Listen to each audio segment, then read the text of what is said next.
This is gonna be a more chill video. Hi, hello, my name's Emily. I am a certified mobile RV repair tech based in Las Vegas who just started her own business this year.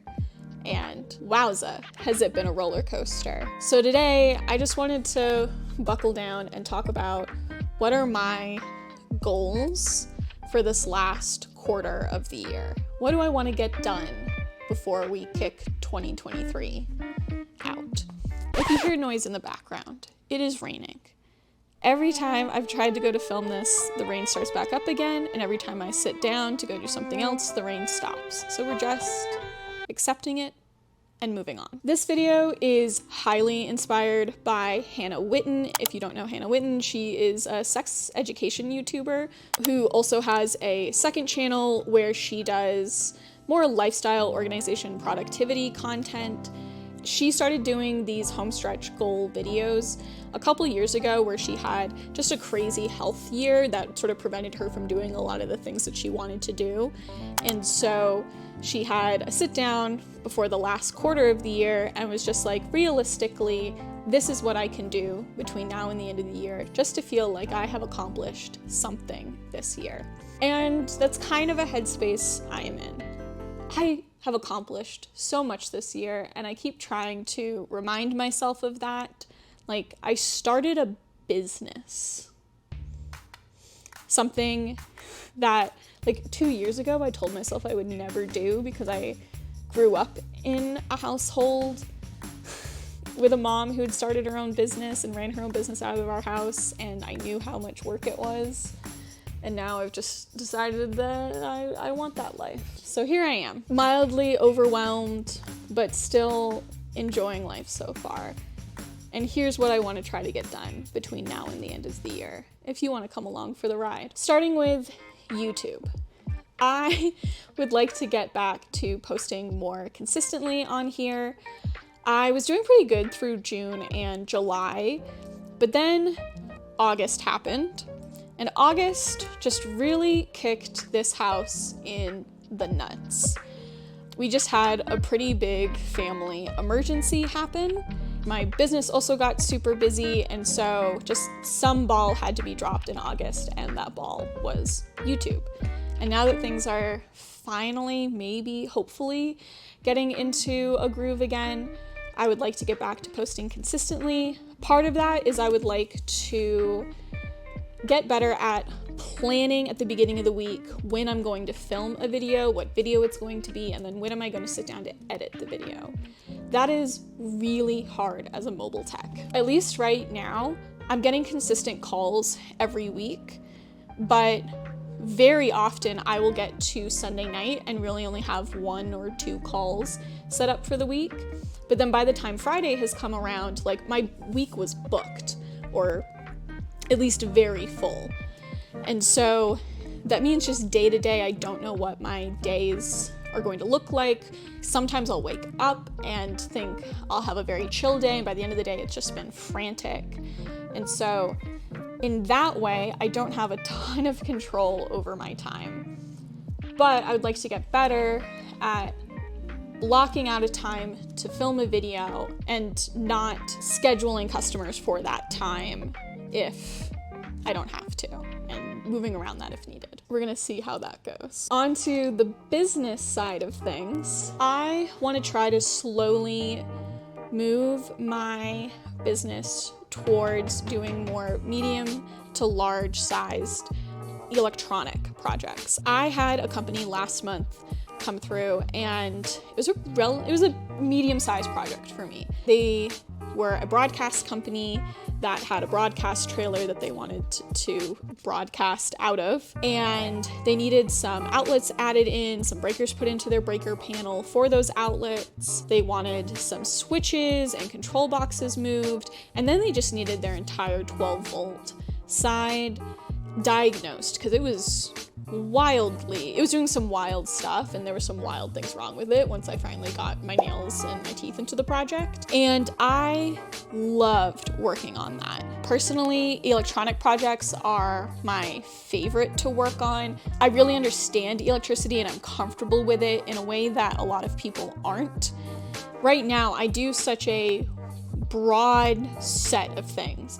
Like I work on propane and hydraulics and electrics and slides and jacks and ACs and furnaces. Like it's so many things. And if I could slowly work on niching down, I would want to niche down into an electrical direction.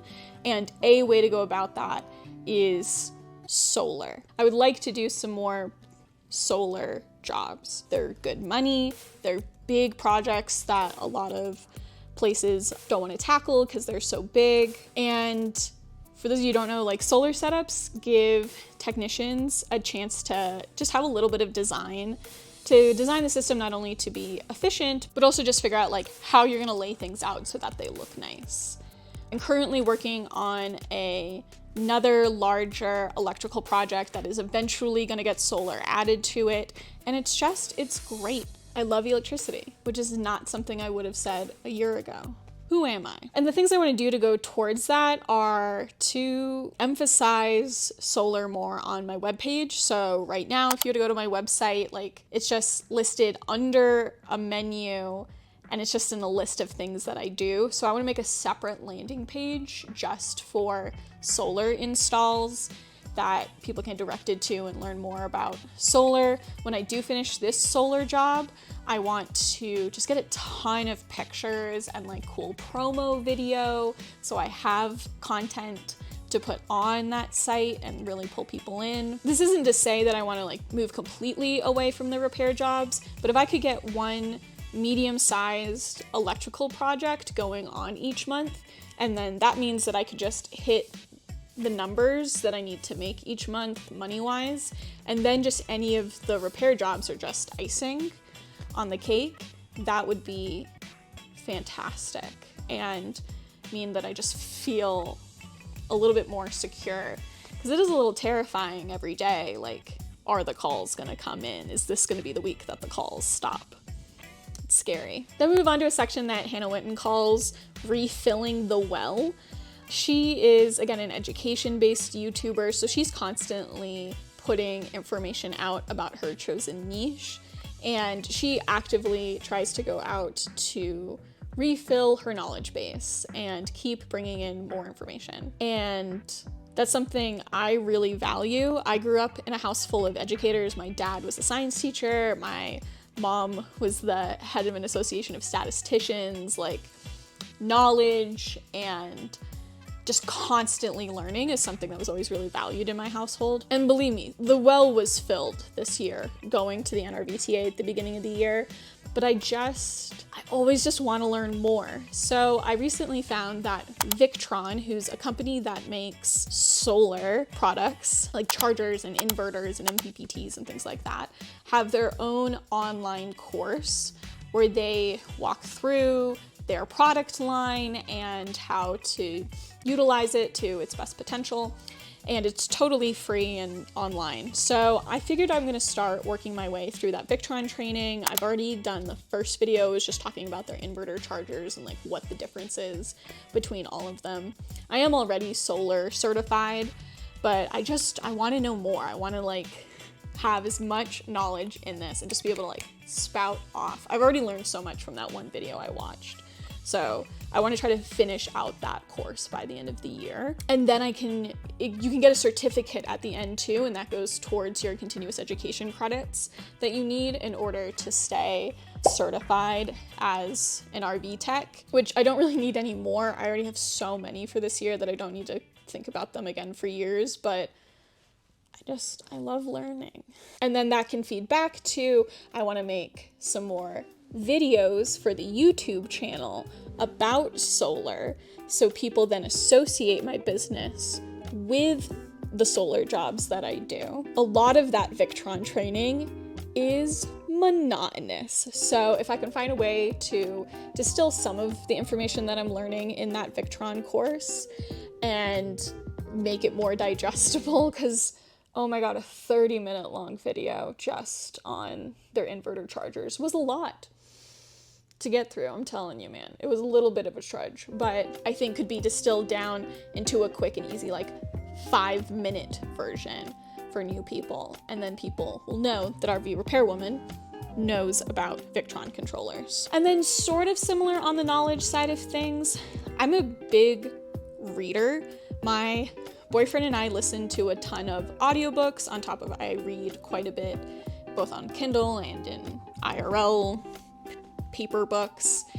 And I would like to read more books based around RVs, taking place in an RV. I started one that was like a thriller that takes place entirely inside of a Class A, a relatively small Class A. And I've just been busy, so I need to pick it back up again to finish. But if you know a fiction or nonfiction book, I guess, about RVs, but I'm mostly going for fiction, book about like people in an RV, people around an RV, something happening in an RV, please let me know in the comments, because I would love to like do a little book review video about RV books and like what's the best RV book to read. Is that something people are interested in? I would watch that, but I know maybe I'm a niche of one. We'll see. And then finally in the personal section, because I am not just here on this earth to be productive, I get to have a life as well. A thing I remind myself every day. Between now and the end of the year, I would like to play a crap ton of Baldur's Gate. I don't play a lot of video games, but this one has just grabbed me and made me want to play it, and I'm so excited. I've seen like way too much content about it. For those of you who don't know, Baldur's Gate is essentially like D&D made into a video game. It's been out on Windows for a while. It just recently came out on PS5, and the early access version for Mac was out, but the full access version finally comes out tomorrow, and I am so excited to download it. I played through all the way up to a level 3 warlock in the early access version before I found out that my save wasn't going to move over to the full access when it dropped, which is fine. It means that I'll be able to make my warlock with the actual patron that I wanted and pact that I wanted that weren't available in the early access. And I'm just gonna have like the real warlock of my dreams, but it doesn't mean I have to wait until tomorrow, and then I just want to play. Holy cow. So we shall see. If you have home stretch goals that you are trying to achieve before the end of the year, let me know down in the comments. And if you want more RV repair content, it's coming next week. I just wanted to show you a little peek behind the scenes of what's going on in the RV Repair Woman business. You got this.